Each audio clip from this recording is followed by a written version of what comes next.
special report. President Trump's Supreme Court nominee. Now reporting, George Stephanopoulos. Good evening. We are coming on the air right now because President Trump is about to announce one of the most consequential moves a president can make.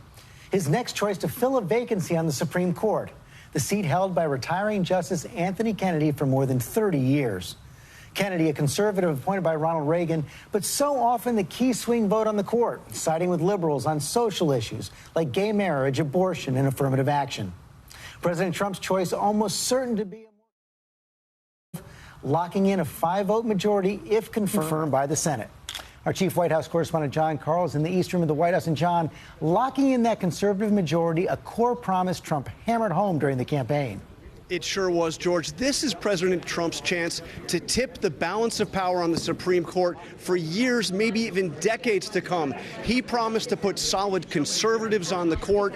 Even in the campaign, he put out a list of them.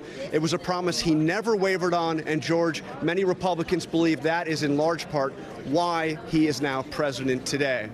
And they have been pleased with his first choice, Justice Neil Gorsuch, on the court. Again, siding consistently with conservatives on the court. We're about to see President Trump come in. Another thing, he likes keeping surprises. And he kept this one till the end, till he'll be entering the East Room of the White House in just a moment to announce his second choice. Ladies and gentlemen, the President of the United States.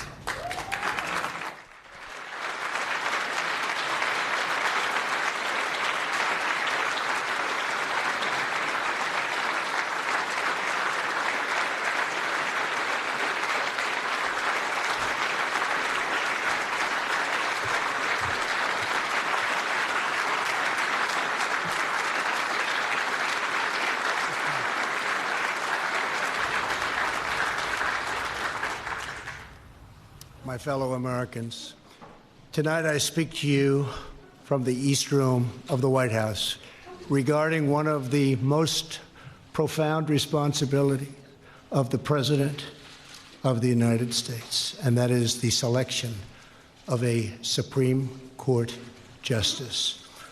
I've often heard that other than matters of war and peace, this is the most important decision a president will make. The Supreme Court is entrusted with the safeguarding of the crown jewel of our republic, the Constitution of the United States. 12 days ago, Justice Anthony Kennedy informed me of his decision to take senior status on the Supreme Court, opening a new vacancy.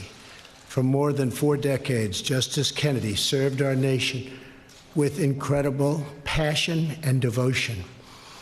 I'd like to thank Justice Kennedy for a lifetime of distinguished service.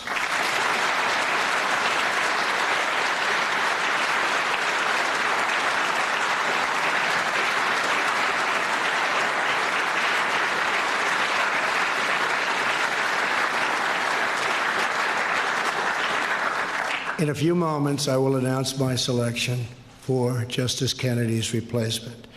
This is the second time I have been faced with this task. Last year, I nominated Judge Neil Gorsuch to replace the late, great Justice Antonin Scalia.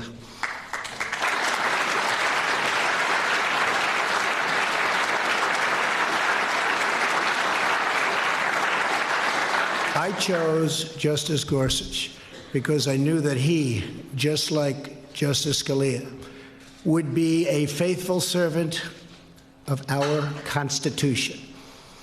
We are honored to be joined tonight by Justice Scalia's beloved wife, Maureen. Maureen?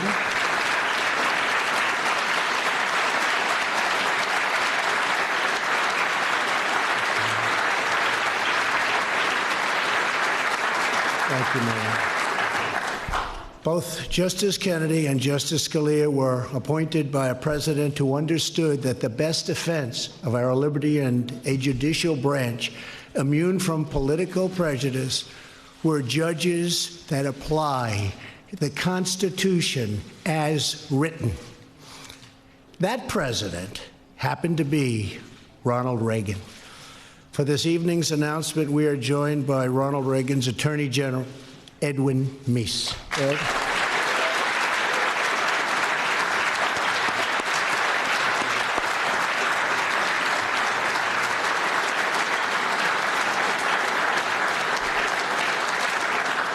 And Ed, I speak for everyone. Thank you for everything you've done to protect our nation's great legal heritage.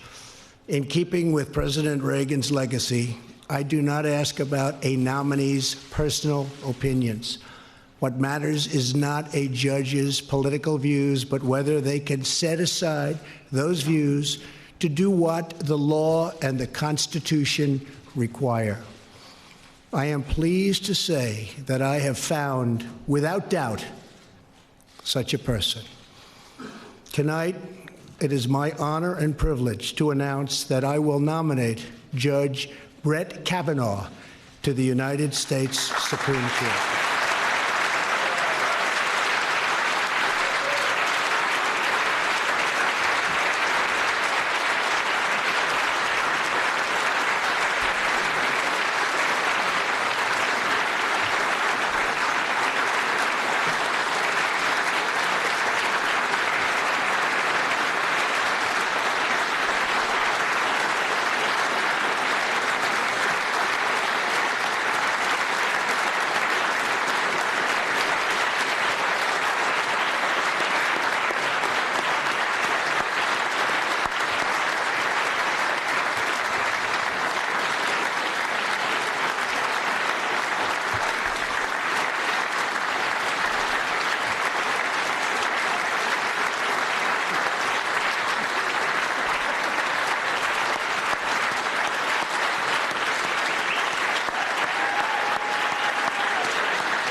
I know the people in this room very well. They do not stand and give applause like that very often, so they have some respect. And Brett's wife, Ashley, and their two daughters, Margaret and Liza, have joined us on the podium, and thank you and congratulations to you as a family. Thank you.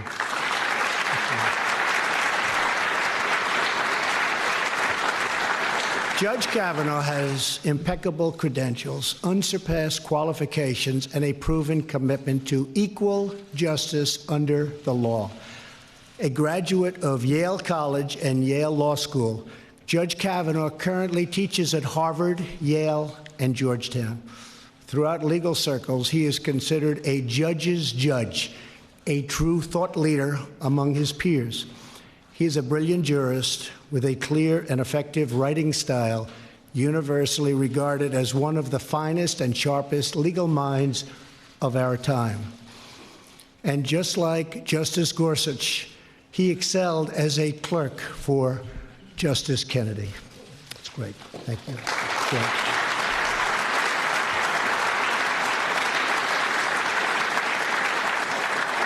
Judge Kavanaugh has devoted his life to public service. For the last 12 years, he has served as a judge on the D.C. Circuit Court of Appeals with great distinction, authoring over 300 opinions which have been widely admired for their skill, insight, and rigorous adherence to the law.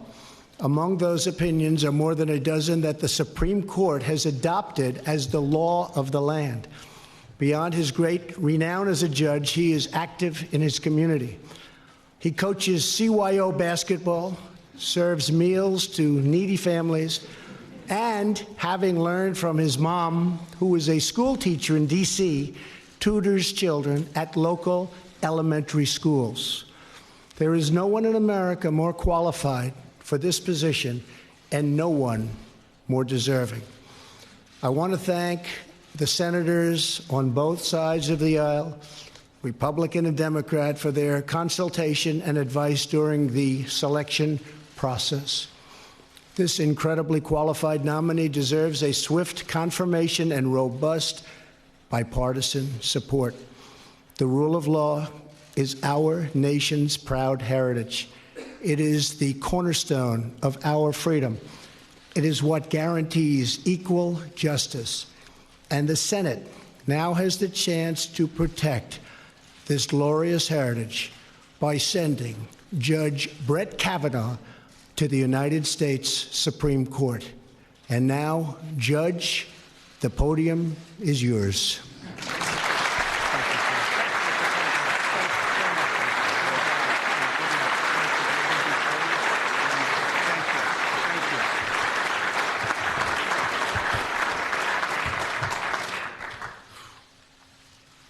Mr. President, thank you. Throughout this process, I've witnessed firsthand your appreciation for the vital role of the American judiciary. No president has ever consulted more widely or talked with more people from more backgrounds to seek input about a Supreme Court nomination. Mr. President, I am grateful to you, and I'm humbled by your confidence in me. Thank you.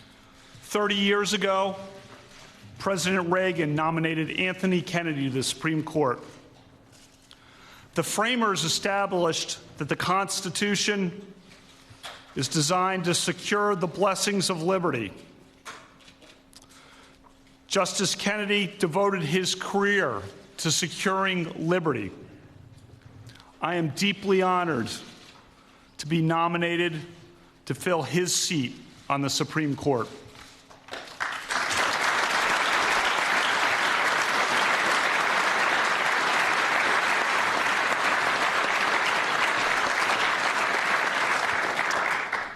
My mom and dad are here.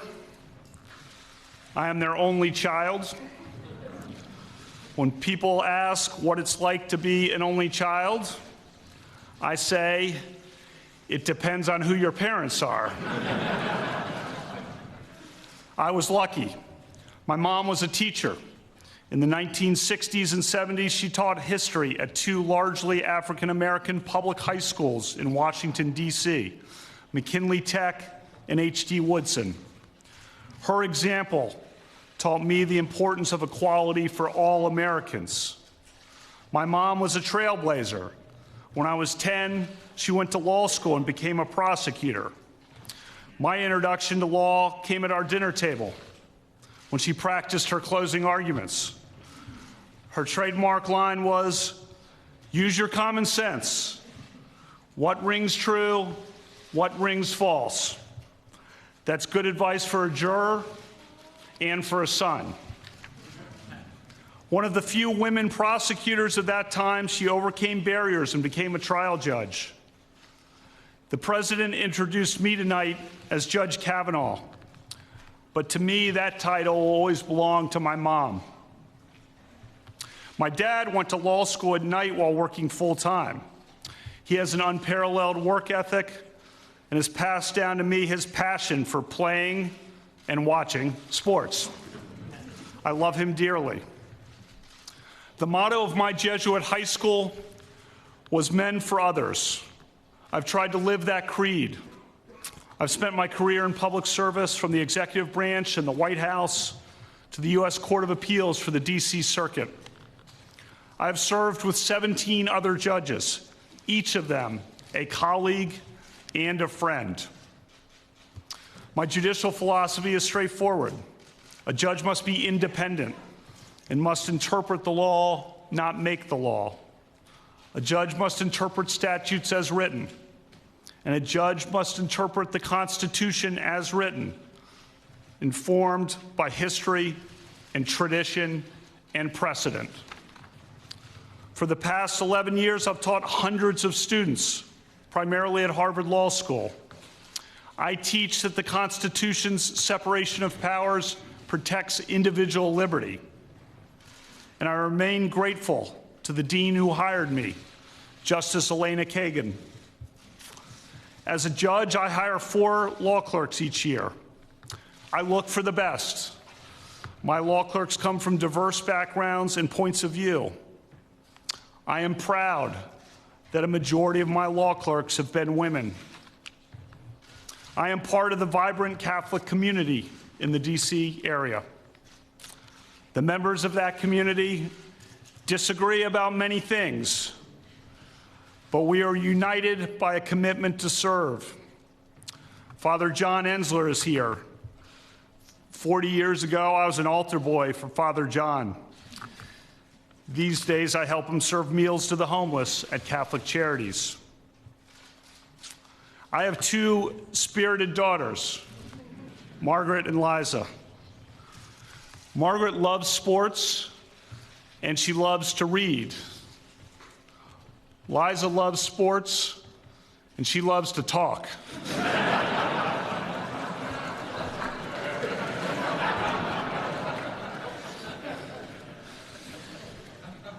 I have tried to create bonds with my daughters like my dad created with me.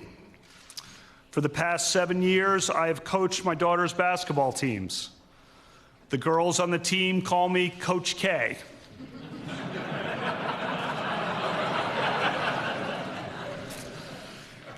I am proud of our Blessed Sacrament team that just won the city championship.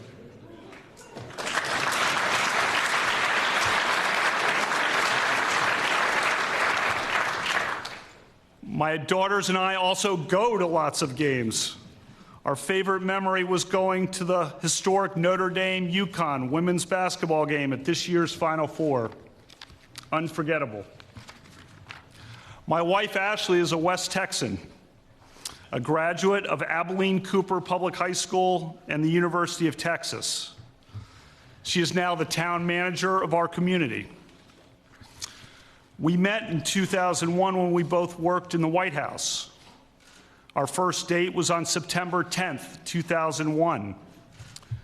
The next morning, I was a few steps behind her as the Secret Service shouted at all of us to sprint out the front gates of the White House because there was an inbound plane.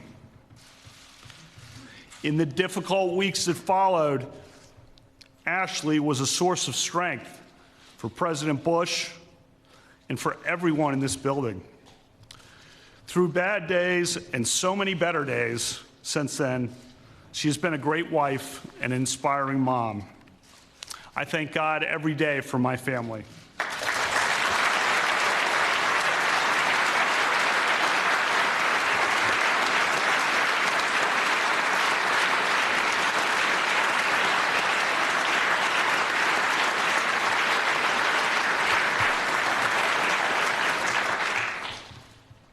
Tomorrow, I begin meeting with members of the Senate, which plays an essential role in this process.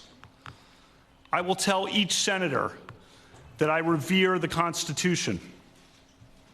I believe that an independent judiciary is the crown jewel of our constitutional republic. If confirmed by the Senate, I will keep an open mind in every case, and I will always strive to preserve the Constitution of the United States and the American rule of law. Thank you, Mr. President.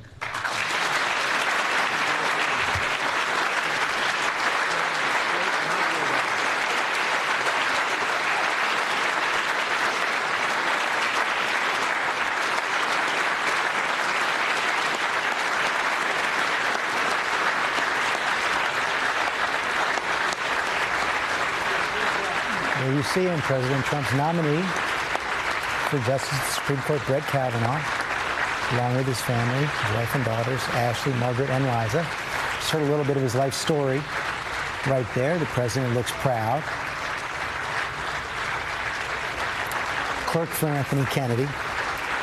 Federal Court of Appeals as well. Served in the Bush White House, as you heard. Also served with independent counsel Ken Starr, who investigated President Clinton, of course. I want to bring in our Supreme Court correspondent, Terry Moran. And Terry, that pedigree made Kavanaugh a favorite of the president's top advisors, including his White House counsel, Don McGahn. But this is not a slam dunk for confirmation. It's not, George. From a rowdy Supreme Court, a sign of the stakes that people sense in this moment. Brett Kavanaugh, as you say, is a classic Washington establishment candidate. He went to the same prep school that Neil Gorsuch did, Yale College, Yale Law School, all those posts in the government. But he fought in the trenches with conservatives against Clinton on the Florida recount, for the Bush White House, in staffing the courts. They love him. Nevertheless, the battle lines are drawn. And his opinions in particular, perhaps on the collection of surveillance information on U.S. citizens and others, could lose him a Republican vote or two, which he can't afford. In general, though, this is seen as the smart play by President Trump, despite the fact that there's going to be a battle royale in the Senate. On both sides, not a vote to spare. Terry Moran, thanks very much. We're going to return now to our regular programs. For some of you, that's World News Tonight. ABC News Live coverage continues right now online, and, of course, more later on Nightline. I'll see you tomorrow on GMA. Have a good night. Thanks, George, for continuing live coverage now on ABC News Live. I'm Devin Dwyer here in New York, joined by a full team of ABC News correspondents and analysts. David Wright with me here. He covers the White House, and our full team at the court and across the country. Let's go now to the court, where our political director, Rick Klein, is outside watching those crowds. Rick, what was the reaction on the scene there as the president revealed his pick, which he kept under wraps till just minutes ago? Devin, the fascinating thing is no one was watching it live. I didn't see anyone here even break a stride. The chants were started long before the pick was made. They continued long after. Words start to get out as people check their phones. But this is a pretty wild scene here on the front steps of the Supreme Court. There are tourists up there on the steps who are just watching. This is a beautiful night here in Washington. They're hanging out outside in shorts and T-shirts. A lot of them are asking questions. One of them even asked me, are we going to see the new nominee walk down the steps, not realizing it was actually going on at the White House. Meanwhile, you've got a crowd of 500-600 protesters on both sides of the political divide, mainly on the issue of abortion, who've been starting these chants. And I haven't heard anything change as a result of the nomination of Kavanaugh. Both sides were locked in. They had their talking points. They had their chants ready to go. And Rick, as you know, so much of this, you're witnessing it there, is election year politics at play here, the midterms just months away. Give us your instant read here on what this sort of a pick is going to do as these campaigns gear up for November. Well, he's got a blue chip, sterling out of central casting resume. And that is going to be the starting point for a lot of discussions, is that it's going to be hard for anyone to question his qualifications for the bench. But once you get beyond that, we're talking about literally millions of pages of documents that he produced during his times in the Bush administration as a lawyer involved in almost everything in Washington over the last couple of decades. Elian Gonzalez, Bush v. Gore, the Starr Report, where he was a lead author, and of course his more than a decade on the federal bench after being nominated by George W. Bush.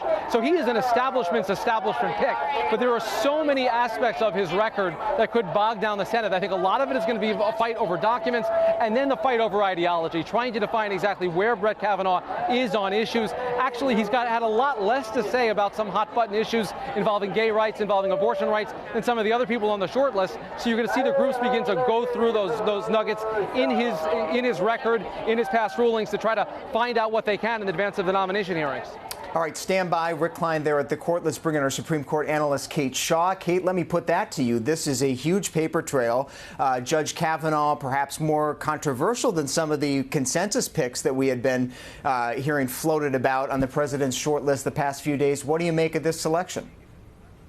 Yeah, so in terms of on the paper trail issue, surely there are, hundreds, if not thousands of boxes of documents, just as Rick was suggesting, from his various stints in government. Has the president's team had occasion to go through all of those boxes? I'm not sure, right? So there could potentially be some surprises if the Senate Democrats are willing to play hardball, insist that, all the documents that could be out there are produced and then have a chance to be reviewed. So, I think that when you pick someone like Judge Kavanaugh, in many ways he is very much an establishment judge. He's got this sterling set of credentials. But, just the paper trail itself might contain some open questions. One thing I'd say about his presentation just now in the East Room, he came across as, and I think quite deliberately, humble, open-minded, down to earth, highlighted, his mother's experience, his wife, his daughters. And all of that, I think, was quite deliberate. But in some ways, one of the things that will be most challenging are the president's words from during the campaign, right? He promised to only nominate judges who would vote to overturn Roe. And I think Judge Kavanaugh is going to have to deal with that, in the course of his confirmation process. Why did the president feel so sure? And David, so much of this pick is surprising because this guy is a Bushie. This is someone who spent so much time in the Bush administration, and yet it wasn't even on President Trump's list until November of 2017. He was a late ad. What do you make of this? Somebody that was involved in the impeachment of a president for lying to the American public and to his staff. So he's somebody that comes with a bit of baggage, but he also, there are a couple other interesting points of his resume that might have allured the president. He clerked for Justice Kennedy, for one. Right. He also went to school with Gorsuch. He was 2 years ahead of him at Georgetown Prep. This guy has kind of ticked every box resume-wise. He's a reliable conservative in terms of the voting record. He's been on the short list this time around throughout, and yet the president has been bombarded with advice from closest advisors, including his sister, Hannity and Giuliani on the golf course over the weekend, and Vice President Pence over dinner in Bedminster, all of them urging their own agenda here. You know, this is going to be a popular choice among conservatives, but it is one that Mitch McConnell himself advised the president might be tougher to confront. Right, and let's take that point to Rick Klein. Rick, still outside the court for us, our political director. Rick, Kavanaugh, as David points out, was one of the potential nominees that faced blowback from Senators Tom Cotton, Rand Paul. Others were in the presidency ear warning him against this. Do you think Republicans can be united in supporting this pick?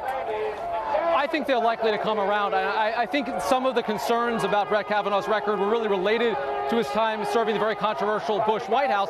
Being a Bushie isn't a good thing these days under the era of Trump. George W. Bush loves this nomination, already put out a statement commending President Trump for him. But I think Republicans are likely to rally once they hear a little bit more from Brett Kavanaugh. And I've already heard from one Republican who says, look, calling him a Bushie doesn't actually do it justice. He was actually anti-Clinton even before that. He started out his career politically in the 90s as a young lawyer, really before the George W. Bush presidency, before he came on the scene. So he cut his teeth under Ken Starr. So he's involved in a lot of partisan fights. That may be what he's defined around is his partisanship more than his ideology. Dick Durbin called him the, not the Leonard Zelig of Republican politics, but the Forrest Gump of Republican politics. He turned up in the Starr investigation. He turned up in the Elian Gonzalez case through the Bush administration. And he even advised President Bush on Supreme Court justices, advising him to have Roberts appointed as chief, advising him on Alito. So he comes into the court with a good deal of political steam. But as Rick says, that could come back to haunt him, at least on the Democratic side. They're going to go after him on things like torture during the Bush White House. They're going to go after him certainly on the abortion question. And it's potentially something where the Democrats could peel off some Republican votes. And we know health care, abortion, health care are going to be the big issues. Let's go take a listen now to Senator Kirsten Gillibrand, who is out there, New York senator on the steps, Democrat, leading the charge. She's talking right now.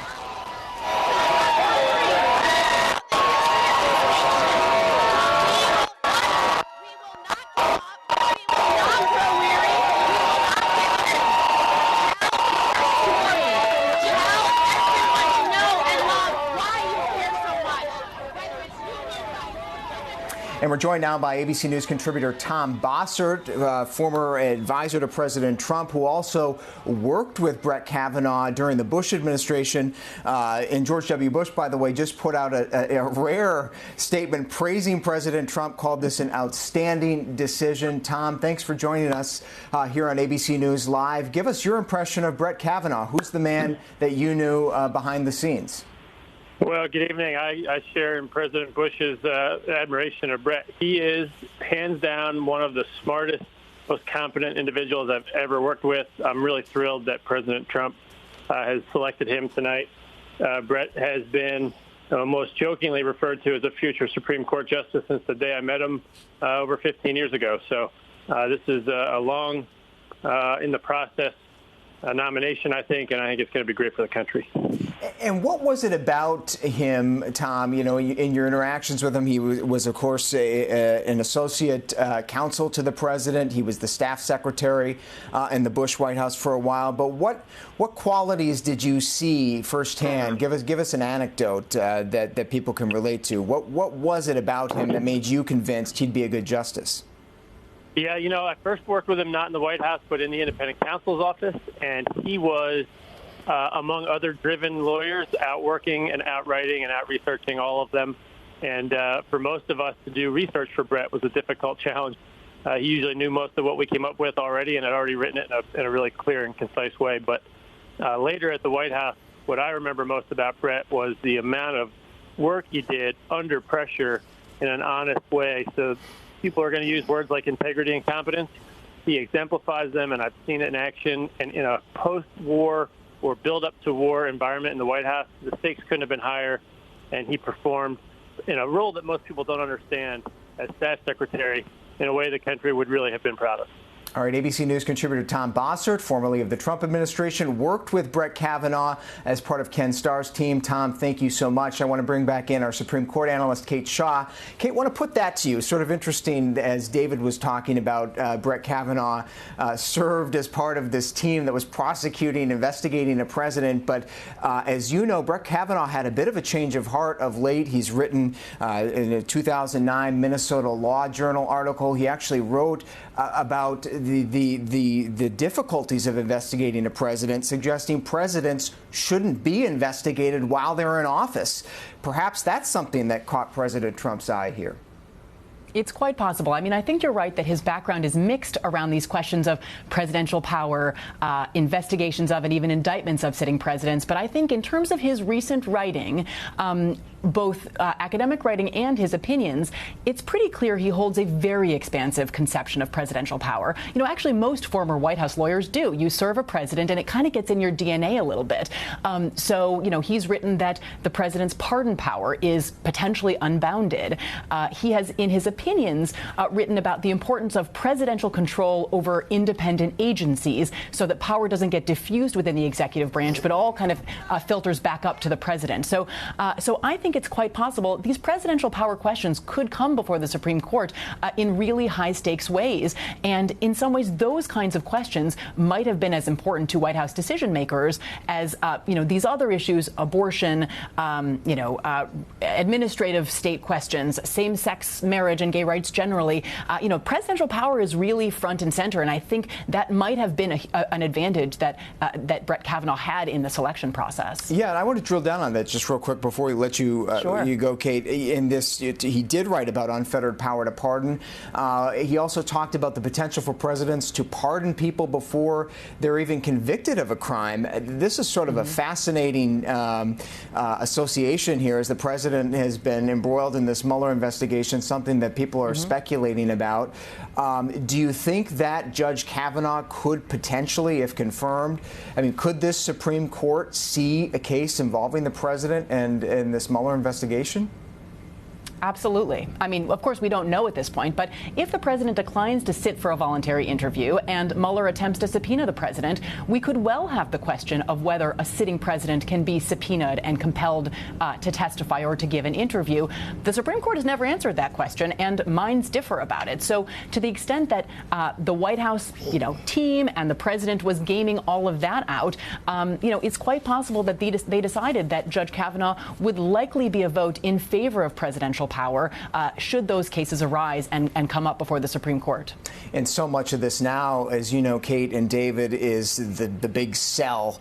There's the politics of it, but there's also just the PR push to the American people. I thought it was striking to see his family there. That's right. He gave the girl the little high five to try his daughter the little high five. And he's their coach. How lovely. That's right. Very personal. I understand he plays basketball, drinks beer. He told the Washington Post, so he is every man, even though he's from the swamp. But talk a little bit about that, David. You've covered so many of these. The DC swamp. Let's make it clear. He's he is a child of privilege, son of 2 lawyers, and he went all through Yale College, Yale Law School, Georgetown Prep. He's grown up on. But this is what this president likes. This is in his mind the spitting image of a justice with the Ivy League pedigree. Indeed, he had an opportunity in some of the other choices to choose a justice that didn't go to either Harvard or Yale. All of the other justices went to either Harvard or Yale Law School. So he's picked somebody that's part of the club already. He went to Yale College and Yale Law School. But the sales job that you were mentioning to the American people, that's going to begin tomorrow. And it's something that will be shepherded, we're told, by Senator John Kyle, former senator from Arizona, now a Washington lawyer lobbyist, former member of the Judiciary Committee. So he will be the Sherpa that will guide him through interviews on the Hill. And, these are interviews that he has been through before to get to where he is on the D.C. Right, circuit. Confirmed to the circuit just a little over 10 years ago, 2006. Not by a great margin, right? Yeah, 57 to 36. That's right. Which, is good enough, but it does indicate that he might struggle to get some of the votes. A bit more of a fight than expected. Let's put that question to ABC News senior legal correspondent Sunny Hostin, who joins us on the phone. Sunny, thank you for joining us on ABC News Live. Give us your take on this pick and how much of a fight you think it's going to be to get him confirmed. I think this was expected. He certainly was on the short list. He is very conservative. He was a former clerk to Justice Kennedy. We know that this president did the same thing with Gorsuch. We have, a Yaley. We have Sotomayor and Alito, other justices that are Yaley. So certainly he fits the bill for the Supreme Court justice. I think something that both folks are concerned about is the challenges to Roe v. Wade that are certainly to come. I tend to agree with my good friend Jeff Toobin in that I think we're going to see a lot of challenges to Roe v. Wade on the state level, and that certainly will come before this Supreme Court. We know that Kavanaugh is Catholic. We know that he is very involved in his parish. He's extremely conservative. And I think that if you look at some of his jurisprudence, especially the most recent case in the D.C. Circuit involving the young undocumented immigrant that wanted to have an abortion while she was in custody, he was pretty vehement about the fact that she shouldn't be allowed to have an abortion in his written opinion. And so my sense is that is going to be top of mind when it comes to the two female Republican lawmakers who have indicated that they are, pro-choice. So I think that is going to be certainly a significant issue during confirmation hearings. He was asked about Roe versus Wade during his confirmation to the D.C. Court of Appeals, and he said that that he would support the precedent. He stood by the notion of stare decisis, the idea that the precedent stands and you defer to the precedent. But what will be interesting, that's as a district judge and as a circuit court judge. The question now, as a Supreme Court judge, does he still feel the same way? Is there any wiggle room I wonder. Right. He framed it as, as a judge for these lower courts, I defer to the higher court. Now he would be on the higher court. Those questions will be coming fast and furious. And let's put that back to Sunny. Sunny, you've seen so many of these nominees come before the Senate at all the various levels of the federal court system, and they're always asked, about precedent, whether they respect precedent, and most of them, I haven't watched all the cases, but most of the time they come up with some sort of answer that they do respect the court's precedent, and yet there always seems to be a little bit of wiggle room. What types of questions are they going to be asking to divine that out? How do you find out if a judge, a nominee, will truly honor precedent of the high court? Yeah, I mean, the Supreme Court is the law of the land, and so while certainly there is precedent, there is also the opportunity to refine that precedent, to overturn that precedent. We see that over and over again coming from the Supreme Court. We saw it in Brown v. Wade. We saw it in Brown v. Ed, rather. We saw it in Roe v. Wade. And so the Supreme Court is the law, that's the law of the land. And so if there is a challenge to Roe v. Wade, if there is a challenge to precedent, it is the job of the Supreme Court to take on that challenge and apply the facts to the law and perhaps refine the precedent, change the precedent. These nominees are so well versed in the law. They are so well prepared during these confirmation hearings that he will certainly have an answer ready for it. He's somewhat of a textualist. He wrote many, many dissents as the judge that I clerked for when I was a law clerk. Also wrote, but again, my sense is that he will be very prepared, but that is not to say that he will vote in line with what we saw when he was a D.C. Circuit judge. That being a Supreme Court justice is a very, very different position. Your job is to analyze the law. And quite frankly, I do think that Roe v. Wade is going to be challenged during his tenure on the Supreme Court. He's fairly young. I believe that he graduated from law school less than 30 years ago. So you're talking about an appointment that's going to be on this bench for at least 30 to 40 years. Yeah, 53 years old, Sunny Hostin, our senior legal correspondent. Thank you so much for joining our coverage. I want to go now to a Democrat who very well may be concerned about what this means for Roe v. Wade, that precedent that we were talking about with Sunny. Senator Jeff Merkley of Oregon joins us now. Senator, thanks so much for joining us here on ABC News Live. Please give us your instant reaction to this pick. This is a short list of people we've been seeing for several days, but so perhaps not a big surprise. But how big of a fight do you think this is going to be? I think it's going to be a huge fight. With this nomination, the president is trying to deal himself a get-out-of-jail-free card. He's chosen someone who sees no limit to presidential power. He doesn't believe that the president should be investigated when in office, which is clearly completely outside of the mainstream of America. He doesn't believe that you should be able to have a special counsel that's insulated from being immediately fired and rehired by the president. In every possible way, this is the President Trump saying, I want a nominee, a member of the court, who will protect me when the issues come up regarding my abuse of presidential power. And what is the strategy, Senator, that Democrats are going to execute on as this approaches? Senator Schumer over the weekend was telling some supporters not to try to delay this process, but rather to take it to the campaign trail. Is that all that Democrats can do here, or do you think they should try to block this nomination? So I got to tell you that what we're hearing right now is a huge protest just behind me and to my side. And you have two groups that are shouting against each other. And I think that's representative of the type of conflict we're going to have over this nominee. Because it's just not about somebody who sees unlimited presidential power, but it's also about someone who is completely against women's health care.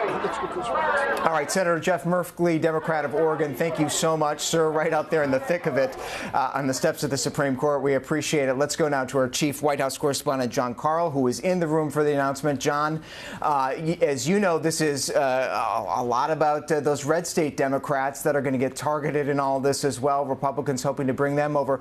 What's your read on the McCaskills, Mansions, Donnellys of the world and how they might react to this pick? Well, there is tremendous pressure on all of them, Devin. Pressure that is coming from their own party, from interest groups on the left that are saying they absolutely have to decide where they stand, that this is a defining issue for the Democratic Party, and there is no way that they could support Donald Trump on a nomination that could sway the balance of power in the Supreme Court. On the other side, you can expect to see President Trump out in those states, campaigning directly on these issues, putting on this nomination, putting pressure on those Republicans that, let's face it, are in states that Trump carried decisively. Joe Manchin in West Virginia. There is no more Republican, no more pro-Trump state in the union, and Manchin is up for re-election in that state, and he supported Neil Gorsuch. Same with Heidi Heitkamp in solidly Republican North Dakota. Joe Donnelly in Indiana. All three of them, I would say, would be the point of the spear on this campaign, because they have already gone on record supporting Neil Gorsuch. The question is, will they now do it again? Will they now support another Trump nominee, knowing that the stakes are higher this time? Because this is the balance. This is where the balance of the Supreme Court lies with this pick.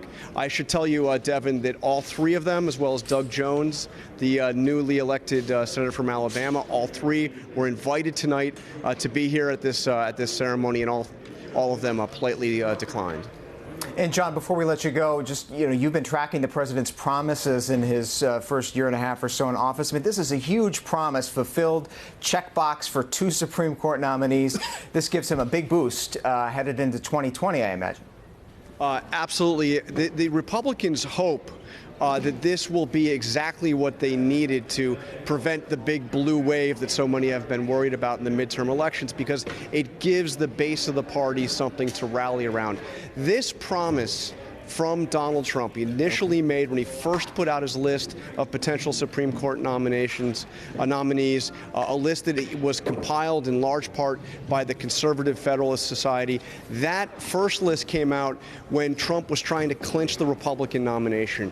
And in some way, some would argue that that was the decisive factor. It gave conservatives the message that they could be comfortable with Donald Trump on what was, for many of them, the most important issue, the control of the courts, control of the Supreme Court, that he would pick solid conservatives. He has never wavered from that promise, and we saw once again picking somebody with the stamp of approval from the Conservative Federalist Society. That energizes evangelicals, it energizes social conservatives, and it gives Republicans, conservatives, something to rally around in the fall. And a fight ahead as well. Chief White House Correspondent John Karl, thank you so much, John. Let's go now to our senior correspondent covering the Supreme Court, Terry Moran. He has covered the court for so many years. Terry, give us your big picture take on how this pick, if confirmed, will transform the face of the court. Well, first, Devin, the scene here. You've heard about it already from Senator Merkley. It's really remarkable, the sense of the moment. These people know the stakes, and it's both sides on so many issues. They are here because they know the Supreme Court is up for grabs with this nomination.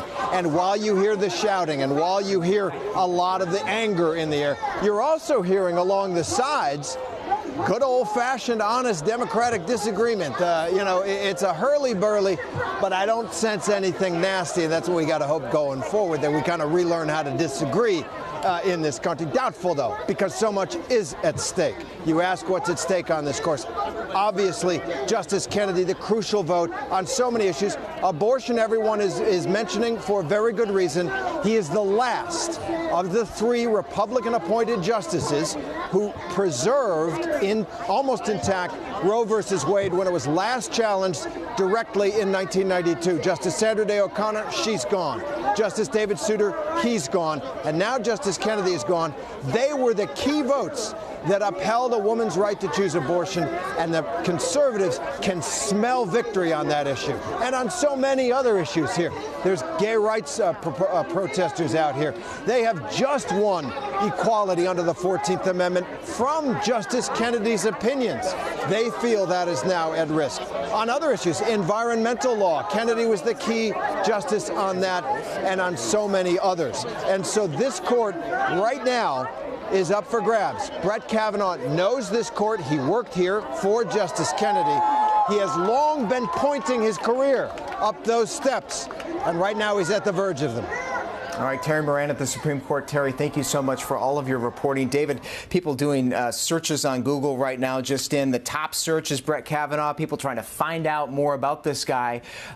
He's a relative unknown to most people. This is not a household name. That's right. Circuit Court judges of appeal are not household names in our country. They have a very important position. They tend to be the folks that presidents draw from in nominating to this court, so he has the right background. The question is, where does he fit in on all of these issues that Terry was talking about? And so many of the advocacy groups on both sides here know who these people are. They have prepared files of research. They have prepared ad campaigns. Those are well underway. I want to bring in the president of one of those organizations, Elise Hogue, the president of NARAL. It's an abortion rights group. Elise, thank you so much for joining us.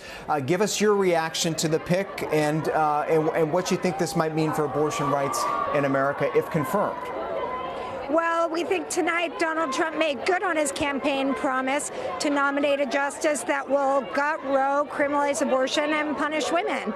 Brett Kavanaugh is known to us, if he's not a household name, as a vocal dissenter in a case last year where he split from his circuit court, arguing that a young undocumented woman should be kept in jail rather than be granted the right to terminate a pregnancy from her detention center. We think his views are clear.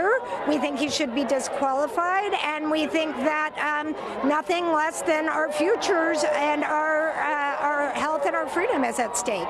And Elise, what are you planning to do as an organization and your members to challenge this pick? We heard from Planned Parenthood today. They have 100 events planned across the country. They've got calls in to lawmakers. They have a 6-figure ad buy. What's NARAL doing? We're going to see a mass mobilization unlike anything we've seen We've already started with calls in the Senate offices, but you're going to see visitors to the Senate office advising key states, which, by the way, we think is beyond the normal, the usual suspects. We think that every senator, Heller, Cory Gardner, needs to think about whether they're going to do their jobs and support the vast majority of Americans who believe in legal access to abortion or risk their political futures. This is the moment where everyone needs to examine their legacy, do their jobs, and vote for women's freedom, our constitutional rights, and our futures. All right, Elise We are Hogue. also calling for a 50-state day of action on August 26th, so every senator must face their constituents prior to coming back for a final vote. Okay, Elise Hogue, president of NARAL, thank you so much for joining us. I wanted to hear from the other side now, bring in Elizabeth Slattery. She's with the legal fellow at the Heritage Foundation. Elizabeth is in our ABC News bureau in Washington. Elizabeth, thanks so much for being here. I want to get your response to Ms. Hogue and the repeated claims we've heard from so many Democrats and those on the left that this is a dire threat to Roe v. Wade. Do you agree? You know, it's hard to say. There isn't a case that's currently out there. The justices can't just pluck something out of the news that they want to rule on. And to be quite frank, only one of the conservatives on the Supreme Court is on the record saying that he would like to revisit Roe v. Wade, and that's Clarence Thomas. So we don't know for certain where some of the other justices would be on this. And how difficult do you think it will be, Elizabeth, to confirm Brett Kavanaugh? This is someone who I know that your organization has been supportive of, as many of those on the president's long list of 25 names. But we've also heard some concerns from Republicans, Tom Cotton, Rand Paul, others we've mentioned, with the conservative credentials of Kavanaugh. Do you think that there's going to be a divide among Republicans here? I don't think there will be. Brett Kavanaugh has sterling credentials. He's got more than a decade of service on the D.C. Circuit, which has long been considered the stepping stone to the Supreme Court. And he's battle-tested. He's already been through a contentious confirmation hearing, and he's ready to gear up for this fight. And the president yesterday, we're seeing some of the judges' credentials there on screen now. The president said, you know, of his short list, and David was there for this, he said, you can't go wrong with any of these picks. Is that your view? Was this simply a win for conservatives, as promised during the campaign, that he can't go wrong here? That's right. I mean, the top four that we were hearing about, any of them would have been fantastic. And I'm thrilled that Judge Kavanaugh is the nominee. All right. Elizabeth Slattery with the Heritage Foundation, thank you so much for joining us on ABC News Live. I want to go now to bring in our legal expert and Supreme Court contributor, Kate Shaw. Kate, great to have you back. I wanted to take a look at some of the issues on the docket. The court just released their calendar for October today. And assuming that Judge Kavanaugh can get a hearing this summer and get confirmed, he would likely be on the bench for some of these cases. I think we have a graphic, but these are issues that touch across the spectrum. No major cases, but environmental regulations, age discrimination on the list. There's a case involving undocumented immigrant detention. A lot of weighty things other than abortion. We focus so much on abortion. Kate, you've studied Kavanaugh's record. What can we divine from that about how he might jump in on some of these other issues the court faces? Right. Well, so, you know, I think you're right that the October term is going to start with a pretty light calendar in terms of kind of these big divisive issues. And in some ways, maybe that's deliberate. The court has a degree of control over its calendar. So knowing that there's going to be a new member on the bench, they may have decided to, sort of start off with some of these kind of lower octane cases before the term is too far along. But I do want to say I don't think it's right that it's of course true that the Supreme Court can't reach out and create an abortion dispute out of thin air. But if Judge Kavanaugh is confirmed, I think it's quite clear that a state will move to pass a very restrictive abortion law that would clearly violate Roe versus Wade. I mean, states do this all the time. And typically what happens is a lower court will strike that law down because it's clearly unconstitutional under Roe and Casey, the 1992 case reaffirming Roe. And the Supreme Court just never gets involved because these laws are clearly unconstitutional. Imagine now you have potentially a majority of the Supreme Court that would, at least reconsider consider Roe's core holding, I think it's quite possible that one of these laws would get struck down by a lower court and the Supreme Court would decide to take a look. And it could happen fast. I mean, it probably wouldn't happen the first term of a Justice Kavanaugh, but it could happen the second term. So all that stuff could be in the pipeline. And there are other issues that could be on a fast track to the Supreme Court. The question of the rescission of DACA, right, the Deferred Action Program, percolating in the lower courts, that could be before the Supreme Court. Core presidential power questions, if the Mueller investigation really does sort of turn more front and center to the president himself. Questions about administrative agency power, environmental regulation, labor regulation, sort of anti-discrimination laws, consumer protection laws. So all of these things are either already on the court's docket or could be in the not too distant future. So whoever, if he's confirmed that he's going to weigh in on a lot of these issues quickly. And the big issue, though, is abortion, and that's going to be central in this fight. And we in the news media often tend to shorthand that issue as overturning Roe versus Wade. But there are a lot of things short of overturning that big precedent that a conservative Supreme Court could do to chip away at reproductive rights. Led by the states. Led by the states. But they could do it even by not granting cert, not accepting certain cases that might be favorable to abortion rights, or by approving certain restrictions that would limit the overall right to an abortion. You still have a right to an abortion, but not after this period of time, or not under these conditions. And all of those things could pose a threat. I think we're going to see the Democrats frame this nomination as a threat to reproductive rights and also an endorsement of presidential power. That's going to be an important issue, not just in the confirmation, but in the elections in November. So for both sides, they're playing to two audiences here. One is the Senate that has to confirm this guy, and the conversation that takes place in the course of democracy to move this branch of government forward. The other is at the ballot box and trying to energize their voters. And both of those lines going to be very active coming forward. Let's take this to John Parkinson, our Capitol Hill reporter, who is going to be following the confirmation process ahead. John, thank you so much for joining us tonight. And you're going to be up on the Hill tomorrow, bright and early. The nominee is headed there as well. Give us his schedule for tomorrow and what he expects to face.